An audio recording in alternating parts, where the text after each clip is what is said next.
Good morning, I'm Angelo Castro III. I'm Angela, and we are the Castros. We bring you the news. And the views that make you think. Sometimes we agree. Sometimes we don't. This is News and View. And here are today's headlines. President Bongbong Marcos has instructed the Independent Commission for Infrastructure to continue carrying out its mandate and to remain a fact-finding body.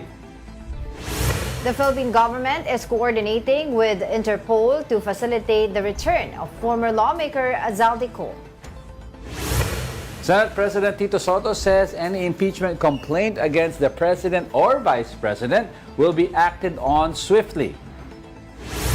The World Health Organization is urging countries to increase taxes on sugary drinks and alcohol to help reduce consumption and safeguard public health.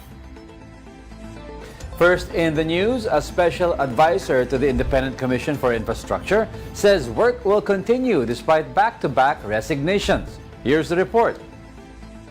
Only one commissioner remains at the Independent Commission for Infrastructure or ICI, and that is former Associate Justice Andres Reyes Jr. But the task before him is heavy and nearly impossible to carry out alone. The ICI has been investigating corruption in major infrastructure projects, including the alleged flood control scam. With the resignation of Commissioners Rogelio Singson and Rosana Fajardo, questions are now being raised over the future of the Commission. According to ICI Special Advisor and former PNP Chief Rodolfo Azurin Jr., the work cannot simply stop. We just have to wait kung ano yung magiging fate ng ICI. So we just continue to do our thing. Gawin lang namin yung trabaho namin. So that pagdating ng bagong commissioners, kung may darating, at least naka-ready na for filing yung mga referral na i-akyat. For now, several government agencies continue to assist the ICI so that investigations can move forward. The Asset Recovery Technical Working Group has already convened, led by DICT Undersecretary Aboy Paraiso, to discuss how allegedly stolen funds from the infrastructure projects can be recovered. We discuss yung role ng mga bawat agency na tumutulong sa ICI, and we advise everybody to just continue working hand in hand so that at least we could deliver kung ano man yung mga output na mai-deliver natin as expected by our people. Beyond government agencies, the ICI said public cooperation is also crucial. In fact, the seizure of luxury vehicles linked to former Congressman Zaldico was made possible through a tip from a concerned citizen who voluntarily approached the commission. Malacanang was also asked about the possibility of dissolving the ICI.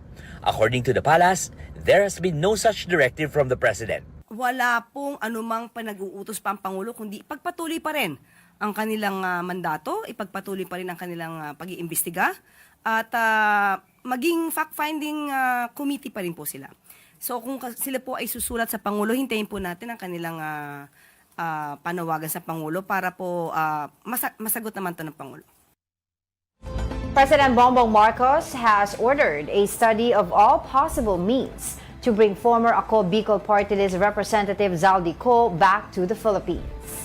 Interior Secretary John Vic Remulla said authorities are coordinating with Interpol and other channels to facilitate Co's return. For the DTI or DILG's latest information, Co is still in Portugal using a Portuguese passport. The president instructed to study the possibility of applying for an extradition for Zaldico with Portugal.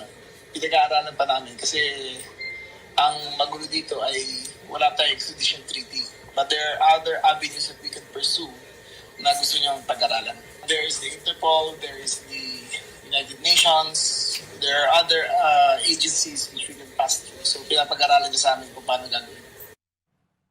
There are also suspicions that he may hold a European Golden Visa, which is typically granted only to investors. Co, who previously served as chairman of the House Appropriations Committee, is facing charges of graft, malversation, and falsification of public documents over an anomalous flood control project in Oriental Mindoro. A treaty will take too long. A treaty takes years and years to do. Okay. So the other avenues possible, in instructions namin ay pag-aralan namin kung paano natin magagawa ang extradition niya not passing through a treaty. We will look for all possible means to to repatriate Saldico to the Philippines. Let's get insights from Attorney Michael Yusingo, Senior Research Fellow at the Ateneo Policy Center. Good morning, Attorney. Thank you for joining us. Good morning, Angelo. Good morning, Angela. And good morning to all of the viewers and listeners of your program. Alright, Attorney, let's get right to it. No? Yung sinabi nga ni Secretary, pinag-aaralan daw nila kung anong best possible way to get Saldico back. A treaty will take years. Extradition, pinag-aaralan kasi. Ano bang pwedeng and fastest na gawin? He mentioned UN and the Interpol. Yeah, yun yung pinaka-obvious, no? Yung coordinating with Interpol. Pero an interesting fact here is that kung nandun si Ko on a Portuguese passport, Yes. then that means he is a Portuguese citizen, di ba? Yes, that's right. So may jurisdiction yung Portuguese police sa kanya. So maybe that is something our law enforcement can pursue, no? Na he might be violating Portuguese law by being like siguro a dual citizen, violating terms and conditions of his dual citizenship, which could be a criminal offense in Portugal. So pwede siyang arestuhin, no, ng Portuguese police, no. So and then something can come out of that between their police and our police, no. So kung totoo nga, proceeding from that premise that he is there under a Portuguese passport, then he is a Portuguese citizen, and therefore the police of Portugal can have jurisdiction over him as their citizen. So do they sorry, Go ahead. do they recognize, Attorney, sabihin na natin walang crime na ginawa si Saldico dyan sa Portugal, pero sa Philippines meron. Will Portugal recognize that as a crime also sa kanila, or they will respect it and they can present to us Saldico? It depends, no? Depends sa national law ng Portugal. But being part of the EU, I presume na yung dual citizenship conditions nila are very strict, and that could be a possible avenue for our police to pursue, no? Baka na-violate yung terms and conditions na yun. But as far as crimes committed in the Philippines, it depends, no? Kung how the Portugal their legislation treats crimes committed by their citizens outside of the territory. So, again, ang punto natin dito, that information provides us with an avenue to pursue aside from the Interpol avenue. Oo. Kasi there are a lot of avenues nga that are being discussed or were mentioned nga kung paano daw mapapauwi dito si former Congressman Zaldico. Pero having said that, you mentioned na it makes it more complicated dahil he holds a Portuguese passport. No? So what happens then kapag ganon? Yung sinasabi ni Congresswoman Laila de Lima na deportation. Sabi niya kasi, being the former Department of Justice Secretary, that could be the most logical and uncomplicated option to do to bring home Zaldico. Yes, that's correct, no? Lalong-lalo na if they find, Portugal finds na he violated the terms of his dual citizenship, they will cancel his citizenship, Portuguese citizenship, then cancel his Portugal passport, then ang necessary action after that is to deport him to the Philippines kasi yan yung original citizenship niya. So, again, it is something worth pursuing with Portugal authorities. But at the same time, no, as much as possible, yung extradition treaty na yan is somehow off the table at this point because it takes years to do that Tapos kailangan pa tawag dun, certify ba yung word na yun sa both houses? Ratify. Ratify. Yeah, that's the word. i-ratify Oo. ng Senate. Yeah. Tapos pag-usapan natin to, attorney, no? Also yung isang aside from suspecting na Saldico has a Portuguese passport, pwede daw yung itinatawag nilang European Golden Visa. Ano ba tong European Golden Visa na ito? Kasi parang lately lumalabas sa balita, attorney. Well, similar to yung concept ni Trump sa Golden Visa niya, di ba, na if you pay a certain amount na ang mga bilyonaryo lang makaka-afford, you can get a visa. No? So, those will come with terms and conditions. So, similar concept, di ba? Kung we can prove na he violated the terms and conditions of that visa, EU can cancel that, or whoever the issuing authority is can cancel that, and then he can be deported for being kumbaga an irregular or unwelcome alien sa EU. So mas madali, attorney, kung hindi nga siya Portuguese passport holder, rather kung may golden visa, kasi pwede natin sabihin, oy, itong may ginawa tong heavy crimes dito against the government, can we request for a cancellation of his visa? And that means he's holding a Philippine passport, pwede din i-cancel yung outright yung passport. So effectivity na visa, wala. That's correct. No? So, I think ang lumalabas sa usapan natin is there are better options, better meaning quicker to pursue than yung extradition, no? Or perfecting an extradition treaty with Portugal. Although that should be pursued na rin, no? in the long term para hindi na makakatakas yung mga kriminal natin doon. They're also looking at invoking daw, no, itong United Nations Convention Against Corruption. Would you know, attorney, paano ba to? How will it, paano yung proseso nito? Alam mo, Angela, I would defer to our international law experts, no? And I've been told by one of them na this is not applicable. Not applicable. No? Pinaliwanag na sa akin kung bakit, and unfortunately, I find it hard to understand kung bakit hindi applicable. But merong consensus, may consensus ang mga international law experts natin that this part of the UN apparatus is not applicable in this particular instance. I was wondering why, no? Kasi sabi naman anti-corruption, 'di ba? And the case is about corruption. So I was wondering why. Kasi sabi nila when I was reading about it na to be able to do it, kailangan merong interagency committee, 'di ba? Na bubuuin si Pangulong Bongbong Marcos, that would include of course yung DFA secretary, yung Justice Secretary, etc. To be able to do it. Pero yun nga, medyo masalimuot siya.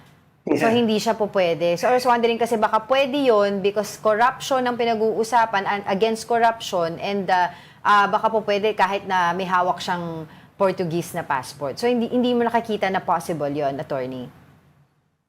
It might be as difficult as the extradition treaty option. No? So, kung we are looking at a menu of options, 'di ba? Ang gusto natin yung mas mabilis mapoproseso. So, mas titignan natin dapat yung either kung meron siyang golden visa or kung Portuguese citizen nga siya.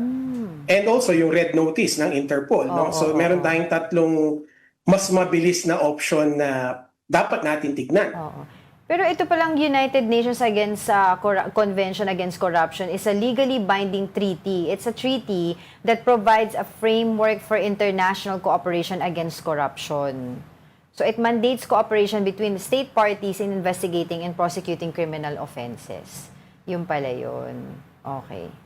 Alright. Okay, attorney, yung tanong ko ngayon dito is about yung given itong last few months of yung pag-iimbestiga nila sa flood control scandal and anomaly, and I'm sure you were able to follow some of the updates, no? How critical is it that we get Saldico back? Hypothetically, if we don't get him back, how damaging will it be to resolving this flood control mess given yung mga characters already who are involved?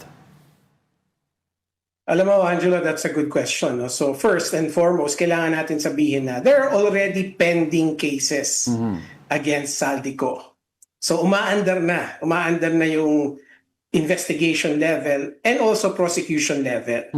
No? So he is now being prosecuted. May arrest warrant na nga siya. So as far as Ko is concerned, yung physical presence niya, yung pinag-uusapan natin. But when we talk about yung public clamor for the big fish, Yes. yung maraming big fish to be arrested and detained, I think kailangan natin sabihin na Ko is just one of them, right? Yes. Meron pang mga conspirators dito sa pork barrel cartel na to that need to be arrested and detained. And siguro dapat yung attention natin is sa kanila, no? So, kasi si Ko, if we're going to talk about the circumstances of the conspiracy, chairman lang siya ng Appropriations Committee, right? There is another person above him who is more powerful, a bigger fish. And who is that, di ba? Of course, the former speaker. Yun ang hinihintay natin, I think, na maaresto rin at ma-detain din. At least at this preliminary level. No? Yes, that's right.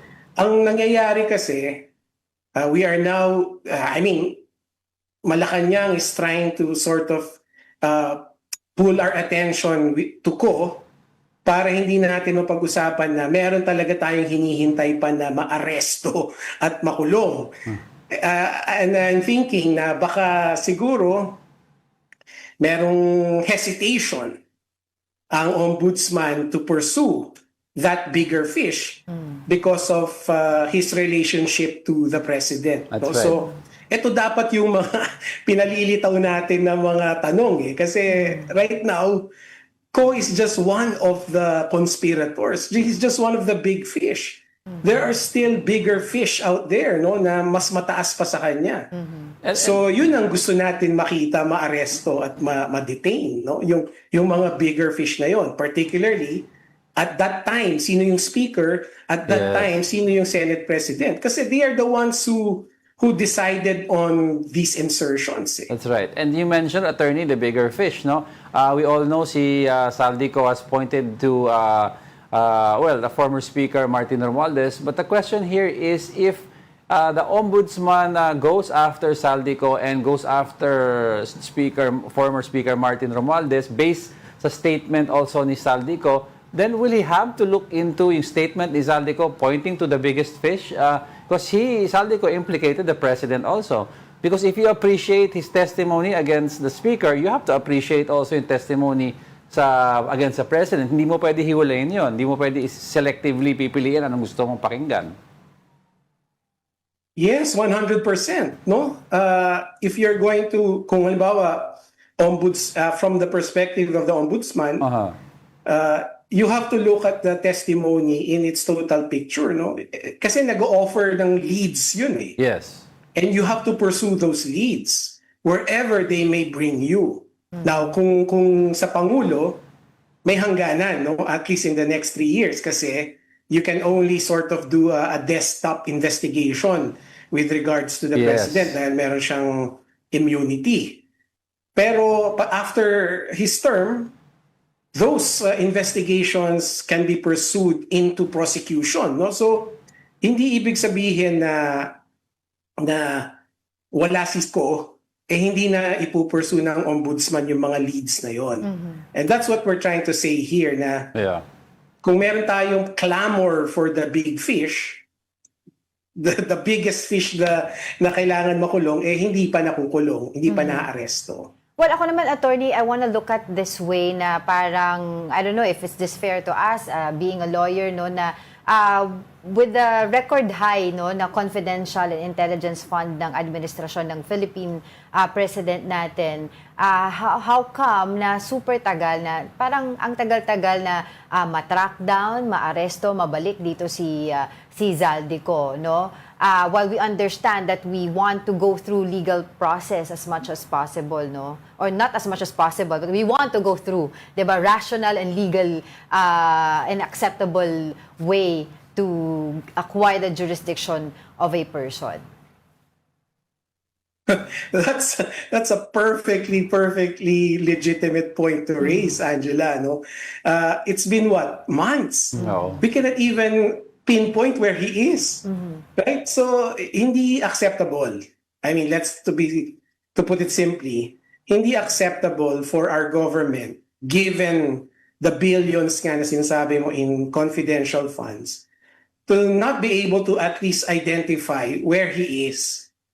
Kasi iba yung identify where he is doon sa proseso na Yeah. i-repatriate siya sa atin kasi legal process na yon. Pero yung identifying kung saan siya, Until now kasi, possibility na nasa Portugal siya. Hanggang ngayon, ganun pa rin possibility, di ba? Ganun. that's right, di ba? Parang it's incredulous, di ba, na ganun pa rin tayo, na hindi pa tayo sigurado kung nasan siya. It doesn't match doon sa millions and billions of money that taxpayers put in those offices na supposed to be can do the intelligence and the work to find out kung nasaan yung mga fugitives. That's right. Oo. Attorneys, speaking of the flood control scandal, there another one that's being implicated, si former Secretary, his name Bunoan. And he hasn't, I think, to this point, returned to the Philippines. So it's another one who is missing.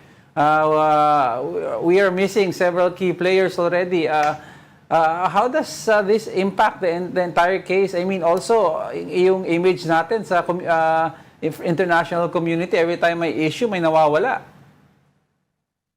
Alam mo, that's another great point, and I think ang pwede ko lang ma-impart dito is when it comes to these kinds of concerns, yung nire-raise natin, the president cannot be trusted, cannot be relied upon. Pero syempre kasi rin siya, person of interest din siya to a certain extent, So I think the only person that we can look up to for some guidance here is the ombudsman, Kasi siya na talaga may tangan nitong issue na to kasi nga he is now pursuing the corruption prosecution na eh. Yeah. So, kung meron tayong mga concerns or issues about this matter, yung infrastructure-related corruption, then the only person that can have, dependable and credible guidance for us, the public, ay yung ombudsman.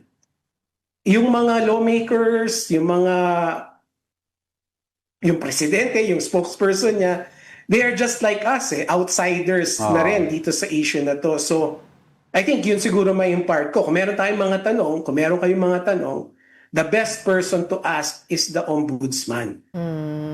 Okay, and of course, sabi nga nila, hindi na bago sa atin ito na meron tayong gustong pabalikin dito na mga wanted na mga opisyales dahil nga sa mga issue at mga kaso because we had Arnie Teves, former Congressman Arnie Teves, brought back here from Timor-Leste. And I think it was different before because ASEAN was on the table and our president was able to talk to the leader of Timor-Leste. So do you think it is also possible or mas magandang avenue rin yun na diplomatically makipag-usap na diretso si Pangulong Bongbong Marcos sa leader ng Portugal para once and for all, malaman talaga natin kung nandun ba talaga siya at mapabalik dito?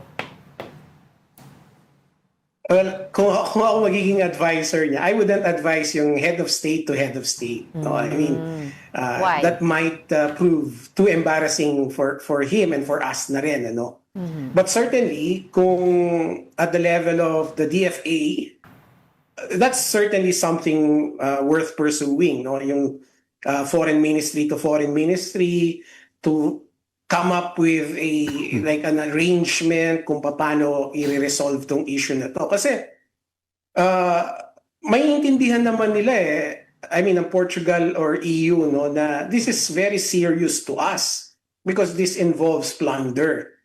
So kung citizen natin siya, assuming citizen natin siya at nagtatago siya dun sa kanila, I think maiintindihan nila na meron tayong strong interest na maibalik siya sa atin and they will cooperate to find a diplomatic and legal solution to it. But of course, that changes kung citizen din nila siya. That's really something. Kumbaga parang it will change the color a little bit, and they might be even more interested to cooperate with us, no? Knowing na meron silang plunderer in their ranks, no? So maybe yung head of state to head of state, hindi maganda yun siguro, but certainly yung ministry level, that should definitely be pursued also. Alright, maraming salamat po muli sa inyong oras and of course for your insights, Attorney Michael Yusinko, Senior Research Fellow at the Ateneo Policy Center. Good morning. Maraming salamat. The camp of former Public Works engineer Henry Alcantara denies reports of testimony recantation. Here's the report. The camp of former DPWH District Engineer Henry Alcantara has denied reports claiming that he has recanted his earlier testimony before the Senate in connection with the alleged flood control scam. In a statement, Alcantara's camp said reports alleging he had taken back his previous statements are false and misleading. The camp stressed that Alcantara is not recanting his sworn statements. They added that Alcantara remains committed to fulfilling his obligations under his Memorandum of Agreement with the Department of Justice as part of his entry into the Witness Protection Program. According to his camp, Alcantara continues to be cooperative and ready to assist authorities to ensure accountability for those involved in the case. Alcantara's camp further said that, in deference to the investigative process, the evaluation of his statements, as well as those of other parties involved, should be left to the panel of prosecutors in accordance with the law and established legal procedures. On Tuesday, Alcantara went to the Department of Justice in relation to his application under the Witness Protection Program. However, he declined to grant an interview. Prior to this, the DOJ said it has not received any formal request from Alcantara to withdraw his sworn statements. Meanwhile, the Professional Regulation Commission has revoked Alcantara's license as a professional engineer. Kung maaalala nyo, last year, kami ang nag-file sa PRC nung pagtatanggal ng mga lisensya. Niga Alcantara, niga Bryce, niga Mendoza, et al. So natutuwa tayo, nagpapasalamat tayo sa PRC na lumabas na yung desisyon. At hinihintay pa natin lumabas yung desisyon ng iba pang mga engineer na pinapatanggalan natin ng lisensya. Alcantara, along with Bryce Hernandez and JP Mendoza, collectively known as the so-called BGC Boys, is set to appear once again before the Senate Blue Ribbon Committee on January 19. For News 5, Gerard de la Peña, We Are One News. Contractor Sara Discaya and her co-accused have entered a not guilty plea in connection with the alleged 96.5 million peso ghost flood control project in Davao Occidental. Here is the report. Contractor Sara Discaya faced arraignment on January 13 at the Regional Trial Court Branch 27 in Lapu-Lapu City, Cebu, alongside St. Timothy Construction President Maria Rimando and 8 DPWH engineers. All the accused entered not guilty pleas to the charges of graft and malversation in connection with the alleged 96.5 million peso ghost flood control project in Davao Occidental. Assistant District Engineer Michael Awa initially said guilty, but immediately retracted his plea, saying he had made a mistake. Procedure is when our clients, the accused, are being read the charges against them. My clients are obviously they're under a great deal of emotional burden. However, they remain to be hopeful that everything will work out for them. Lapu-Lapu City RTC Branch 27 Judge Nelson Lico denied the accused's motion to quash, as well as their request to transfer the trial to Davao Occidental, a ruling the defense questioned. Feel strongly about our position that the court in Lapu-Lapu City has no jurisdiction. That's why if you have noted it earlier, we manifested our intention to question the joint resolution of the court, although we proceeded with the arraignment, but without prejudice to our right to pursue the issue of lack of jurisdiction. We'll file a motion for reconsideration or petition for certiorari. So we will be moving forward without abandoning our remedies. We prepared for it. We are looking at several contingencies.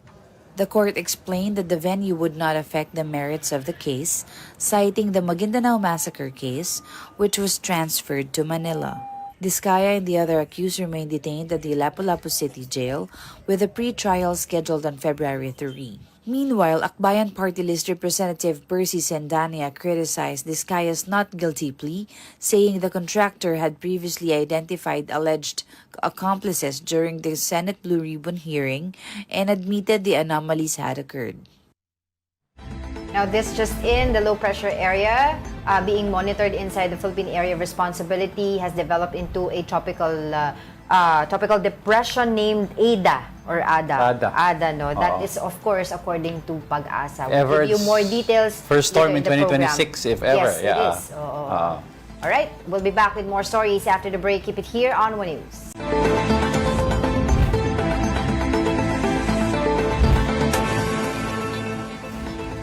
Good morning. You're still watching News and Views here on One News. Senate President Tito Soto said he will act swiftly on any impeachment complaint filed against President Bongbong Marcos or Vice President Sara Duterte. In a text message, Soto said that as Senate President, he will move with dispatch forthwith.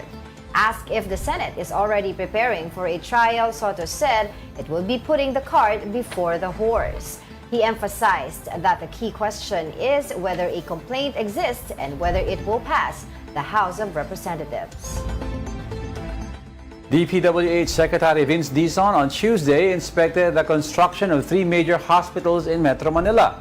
The projects include the 20-story Philippine Cancer Center, the new facility at the Philippine Children's Medical Center, and a 13-story building at the National Kidney and Transplant Institute.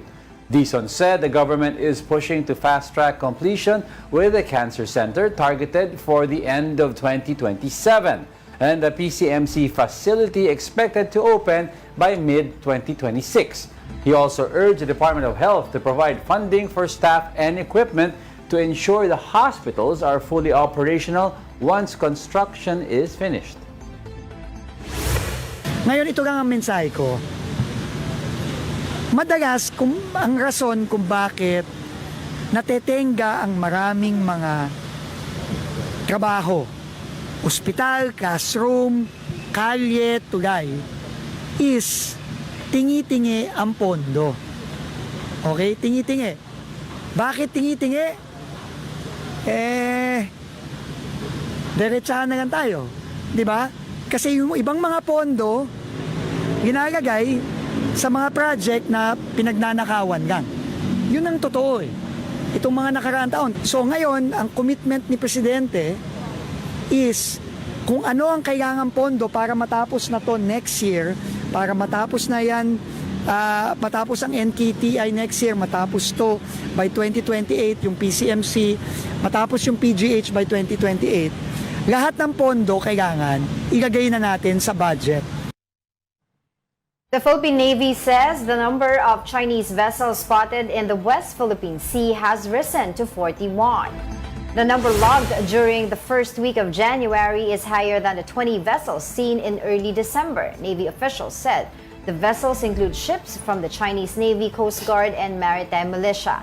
These were monitored in areas such as Bajo de Masinloc, Ayungin Shoal, Escoda Shoal, and near Pag-asa Island. Joining us now to help us make sense of these developments is Raymond Powell, a maritime security expert. Hi, thanks for joining us again. Good to see you. Hey, it's good to see you again. How are you? All right, Ray, let's get right to it. Given that it's the first few weeks of January and we're seeing action of China against our fishermen and 41 vessels in the area, what do you make of this strategy that China is doing at the early part of the year? Well, I'm not sure that 41 vessels it's not a historic high or anything. So it's, what we have seen over the last year is an intensification of its presence, especially around places like Scarborough Shoal and Sabina Shoal. And so that was not something that was the case, say, a couple of years ago. But we're seeing that its vessel swarms are coming closer to the Philippine coast than they used to. All right. Well, given what is happening right now, and we've spoken a number of times last year, we've seen how China has escalated or its strategy. Now, how would you then assess the balance the Philippines and its allies has shown with regard to escalation or deterrence, for the matter? Are we striking a good balance, or are we unintentionally making things worse? Look, in fact, it's interesting. We just had this discussion. I'm at a conference here in Hawaii, and we have a couple of your senior officials here as well. And we had this exact discussion because the question is, one person's deterrence is another person's provocation. That's right. And a habit that China has is to express everything as a provocation. So if a Philippine fishing boat goes near Scarborough Shoal, oh, that's a provocation for China. Okay.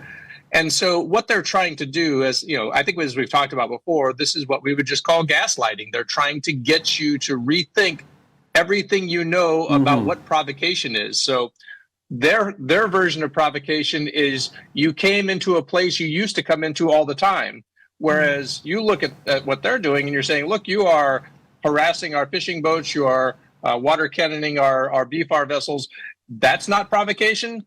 So, what China is trying to do is it's trying to sort of redefine what makes a provocation so that you won't do it anymore. Well, I wanna ask you about this because I read this article of yours. You said you've previously described China's approach in the West Philippine Sea as an asymmetrical or gray zone strategy using Coast Guard and maritime militia rather than outright naval force. Now, with the Philippines Navy now reporting 41 Chinese vessels, how do we distinguish between numerical presence and actual operational control at the sea?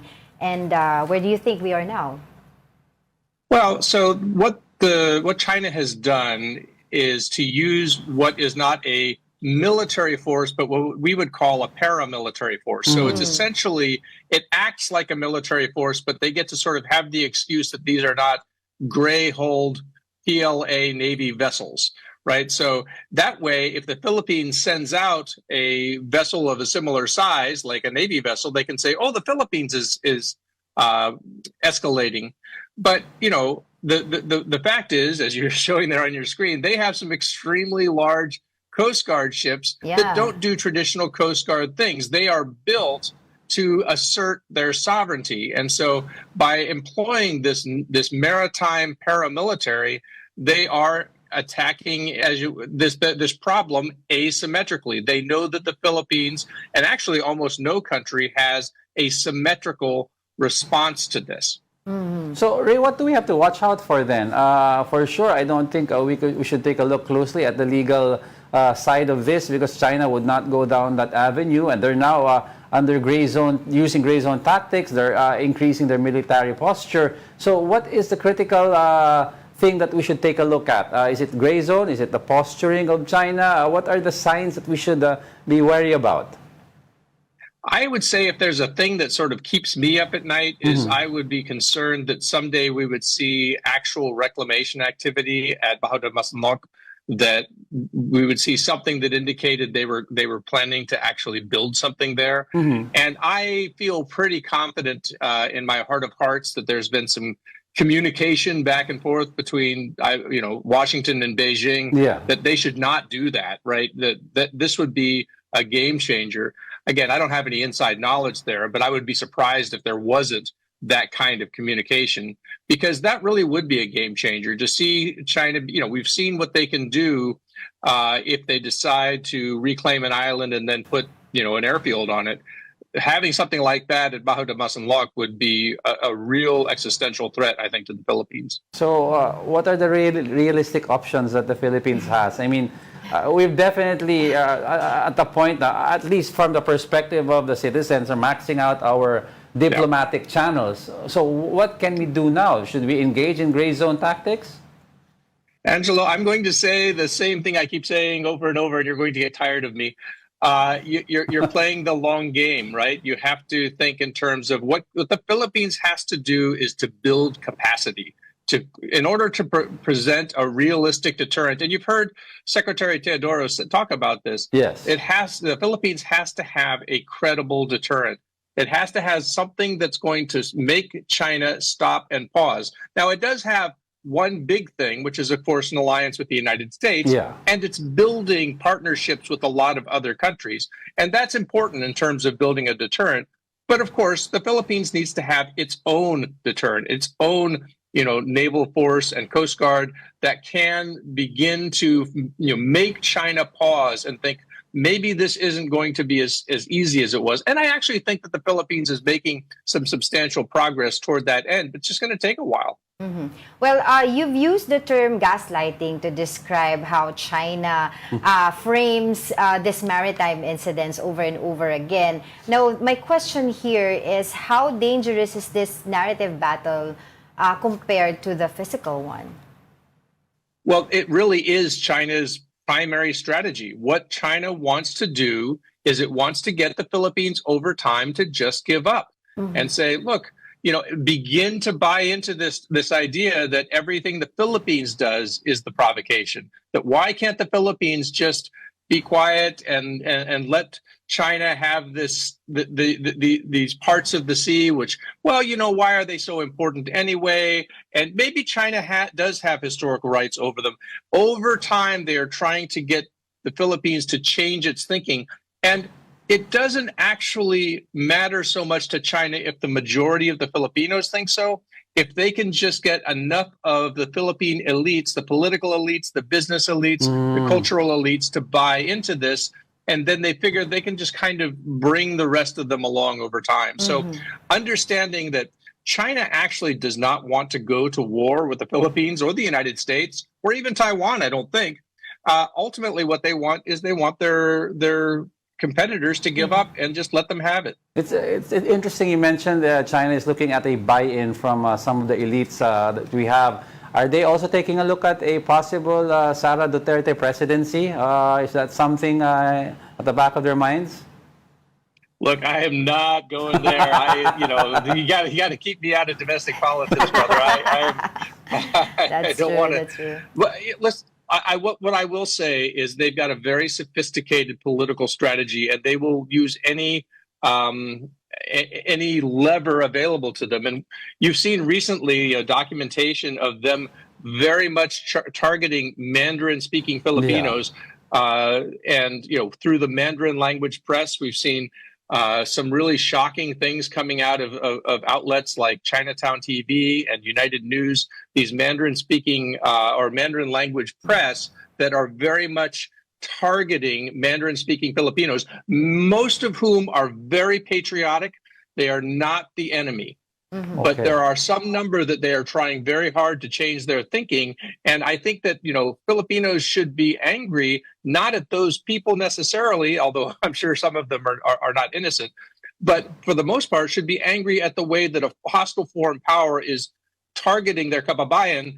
Just because they're Chinese Filipino doesn't mean that they get to be owned by Beijing. But in your own point of view, Philippines' decision to release real-time documentation and videos with on what's happening in the West Philippine Sea is a good strategy?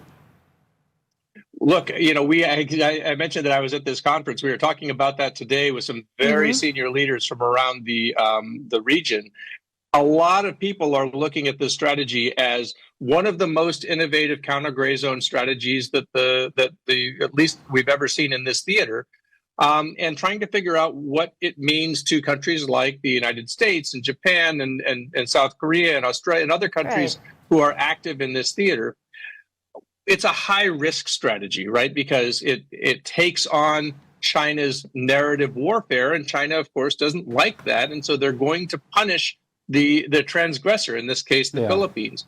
What the Philippines has got out of it, while taking on this risk, is building all of that national resilience against this kind of narrative warfare and building a ton of international support by showing itself to be clearly in the right. And boy, those things really come out at events like the one I'm at right now. Well, we don't have much time, but thank you so much for your time and insights. Of course, maritime security expert Raymond Power. Thank you for joining us. Great to see you. Thank you. Don't go away because we're not done yet. Stay with us.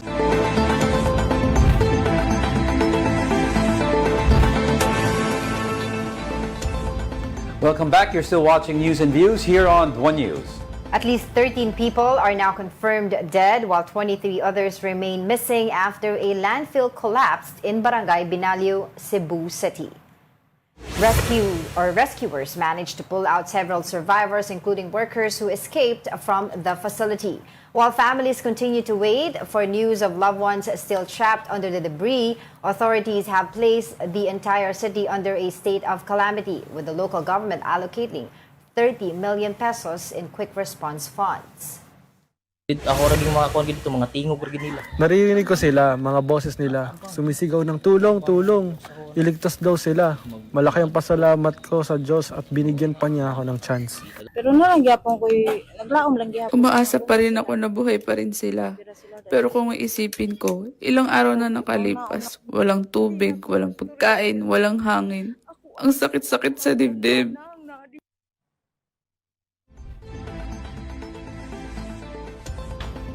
So, yung mga rescuers are still doing their operations there for search and retrieval, and the city is placed now under state of calamity. I was talking to Mayor Archival yesterday, and I was asking nga kasi may ceased and desist order nga by the DNR doon sa operation ng landfill. So ngayon, saan nila itatapon ngayon yung mga basura nila, 'di ba? And this has long been kumbaga an issue for the residents there sa Cebu City, kung sa Binalio, kung nasaan yung landfill, because they have been complaining nga daw yung amoy, 'di ba, yung mga untreated water facilities doon sa area, doon sa landfill. But all right, joining us now to provide updates on the ongoing efforts in the aftermath of the tragic landfill collapse in Barangay Binalio, we have with us Wendell Villanueva, spokesperson of the Bureau or the BFP Cebu City.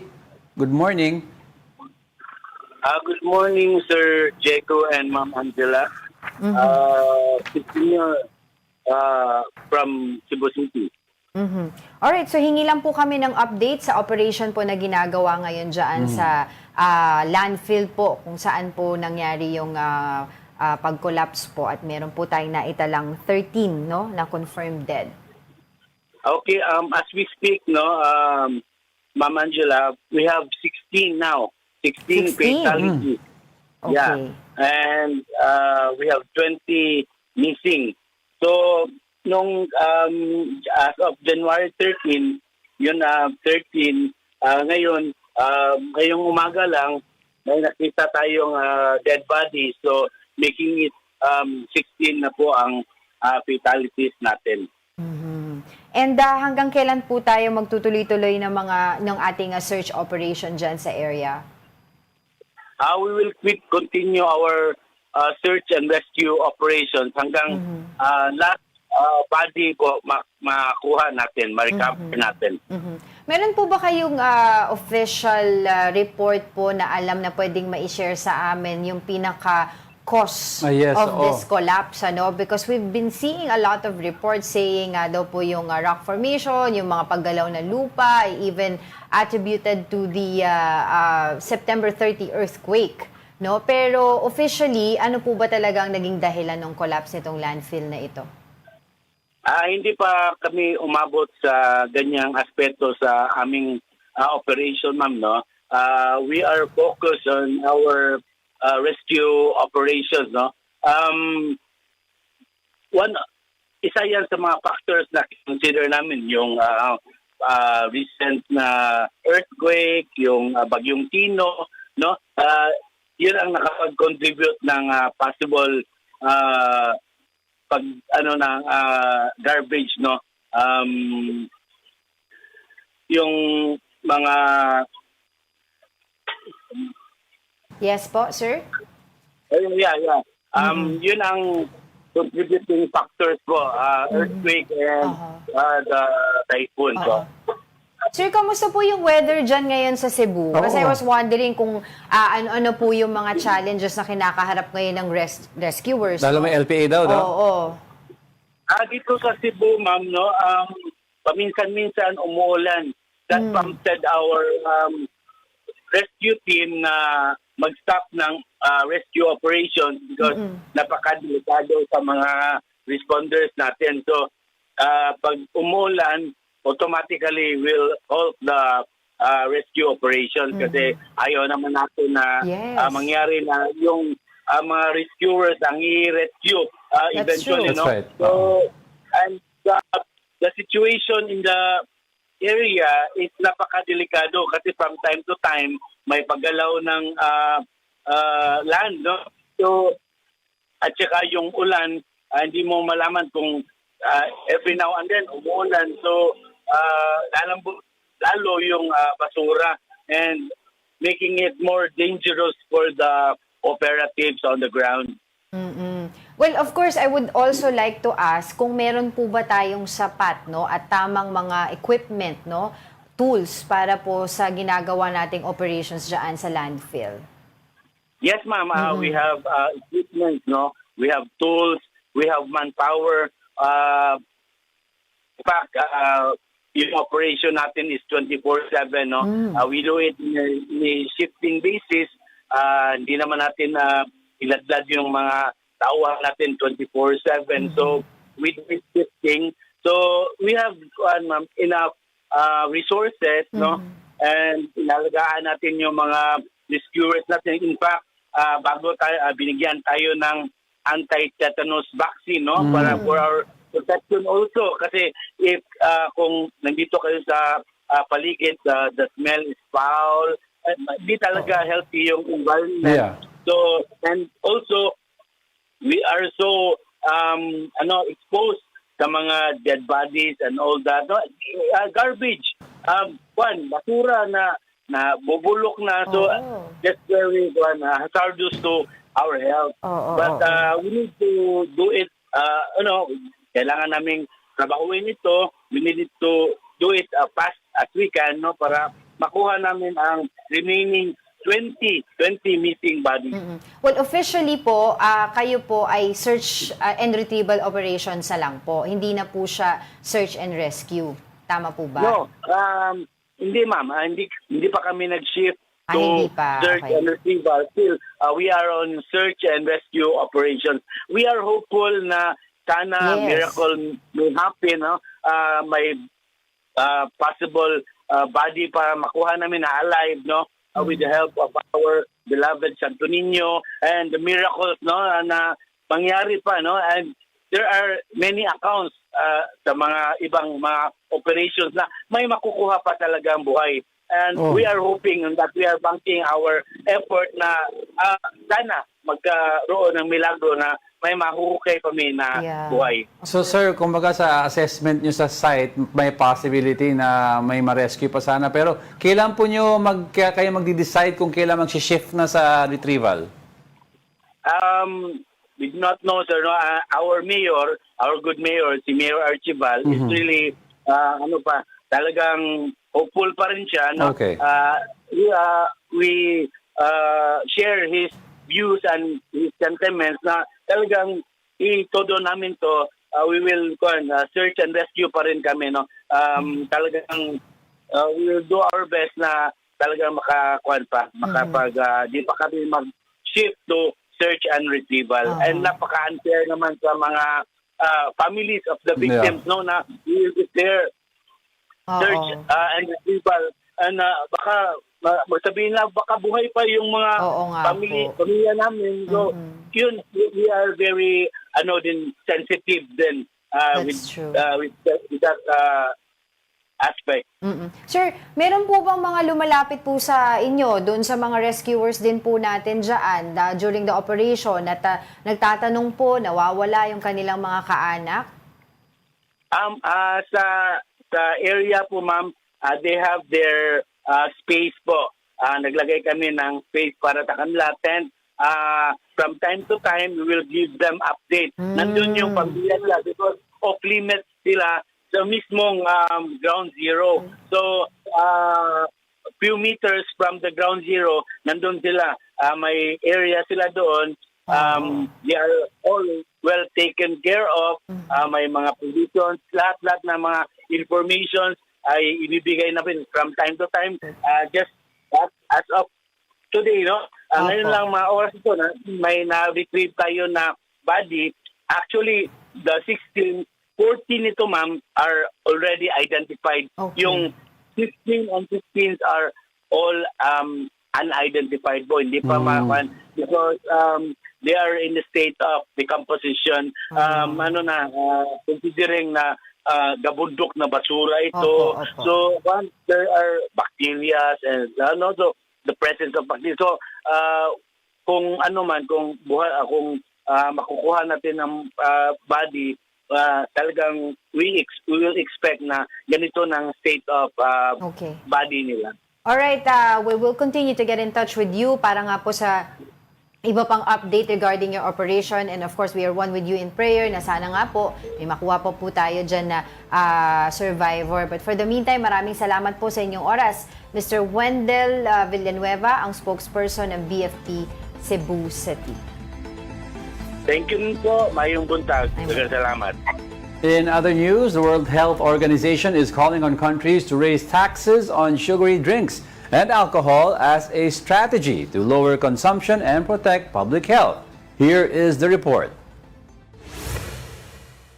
Sugary drinks and alcoholic beverages are becoming increasingly affordable in many countries. According to the World Health Organization, this trend is driving rising rates of obesity, diabetes, heart disease, cancer, and injuries, especially among young people. In two new reports, WHO urged governments to raise taxes on sugar-sweetened drinks and alcohol, arguing that higher prices could reduce consumption and improve public health. Health taxes are not a silver bullet, and they're not simple. They can be politically unpopular, and they attract opposition from powerful industries with deep pockets and a lot to lose. But many countries have shown that when they're done right, they're a powerful tool for health. WHO cited the Philippines as an example of a country that has successfully implemented health-related tax reforms.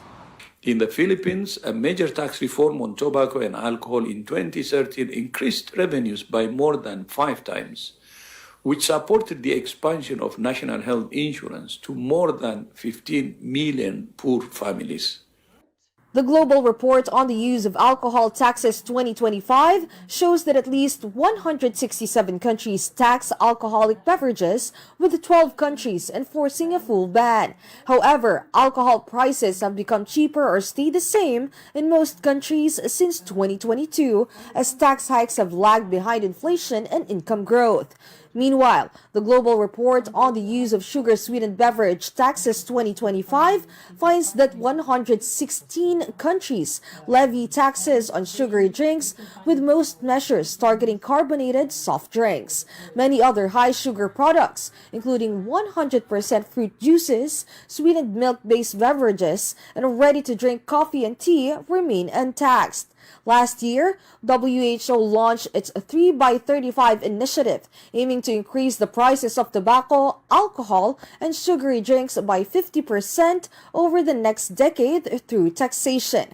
The goal is to make these products less accessible and protect public health worldwide. And for our quote for the day, integrity is choosing courage over comfort, choosing what is right over what is fun or fast. And that wraps up today's episode of News and Views. Join us again tomorrow. I'm Angela Lagunsat Castro. And I'm Angelo Castro III. We are One News, mga kapatid. All sides, all the time.